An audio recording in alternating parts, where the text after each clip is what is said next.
मौत हुई है। सेना, सुरक्षा बलों का अपमान, यही बन चुकी है टीएमसी की असली पहचान। चाहे बीएसएफ हो, चाहे सीआरपीएफ हो, चाहे सीएपीएफ हो, चाहे एनआईए हो, बार बार इन एजेंसीज के खिलाफ अपशब्द बोलना, जहर उगलना, ये टीएमसी का हैंडबुक बन चुका है। और ये दिखाता है कि ना ये संविधान को मानते हैं, ना ये सुरक्षा बलों का सम्मान करते हैं। इनके लिए केवल वोट बैंक की दुकान है। आज कोर्ट ने कहा है कि किस प्रकार से बंगाल पुलिस और सरकार फेल हो चुकी है और केंद्रीय फोर्सेस को डिप्लॉय करने का आदेश दिया है। तो क्या कोर्ट भी एक प्रकार से इस कंस्पिरेसी में शामिल है क्या? दूसरी बात, हमने देखा है कि किस प्रकार से नंगा नाच हुआ है हिंसा का। मुर्शिदाबाद में, धुलिया में, सूती में, बंगाल के अलग अलग हिस्सों में, कहीं बीडीओ के ऑफिस पर हमला, कहीं हिंदुओं के ऊपर चुन चुन कर उनके घर पर हमला, दास परिवार के सदस्यों को मार दिया गया है, जहर मिला दिया गया है पानी में, 500 हिंदुओं को पलायन करने पर मजबूर कर दिया गया है। जब स्टेट स्पॉन्सर्ड टारगेटेड वायलेंस हो रहा है तो ऐसे दंगाइयों को बचाने के लिए आज केंद्रीय बलों पर दोष डाला जा रहा है। और आग कौन लगा रहा है? इनके सांसद है बापी हल्दर, बोलते हैं मैं आंखें निकाल दूंगा। इनके मंत्री सिद्दीकुल्ला चौधरी बोलते हैं कि कोलकाता जाम कर देंगे। तो ये state sponsored, state protected violence है और दंगाइयों को बचाने के लिए अब कुणाल घोष जो है इस प्रकार का बयान दे रहे हैं। Sir, TMC leader Kunal Ghosh is responsible for violence in Bengal. Abusing the BSF, Central Forces, Uniformed Forces, Armed Forces has become part and parcel of TMC's culture. They abuse army, they abuse CAPF, CRPF, NSG, NSA, NIA, all of these agencies.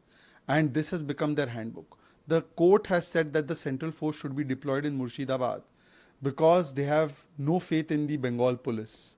There has become institutional political violence since 2011, ever since Mamata Banerjee has come into power. Is the court also responsible for this conspiracy?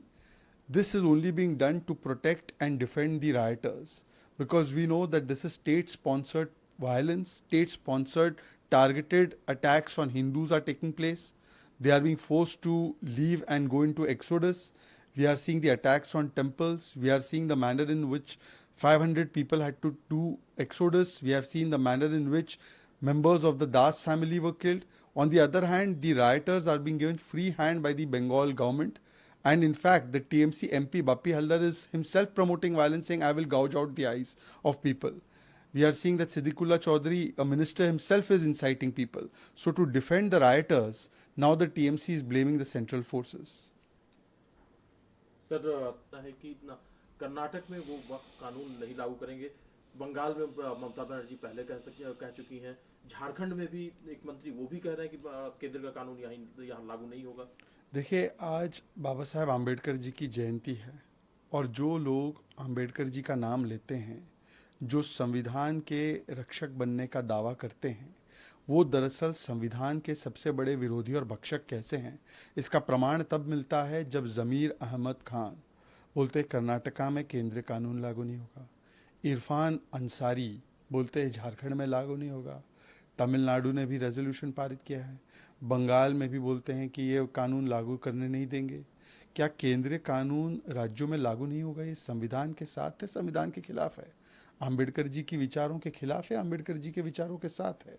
क्या कोई district का या कोई पंचायती committee कह सकती है कि राज्य का कानून मुझ पर लागू नहीं होगा? तो ये दिखाता है कि ये मुंह में तो संविधान रखते हैं पर दिल में वोट बैंक के भाईजान लेकर घूमते हैं और इसीलिए संविधान का अपमान करते हैं। और वक्फ के नाम पर भड़काने के लिए जो लगातार प्रयास किए जा रहे हैं, ये इसमें एक और श्रृंखला में जुड़ता हुआ एक कड़ी है कि केंद्रीय कानून हम राज्य में लागू नहीं होने देंगे। ये वही लोग हैं जो संविधान के खिलाफ जाकर मुस्लिम आरक्षण तो देना चाहते हैं, परंतु केंद्र में जो कानून पारित हुआ है 27 घंटे की चर्चा के बाद, उसे लागू नहीं होने देना चाहते और देश में शाहीन बाग बनाना चाहते हैं।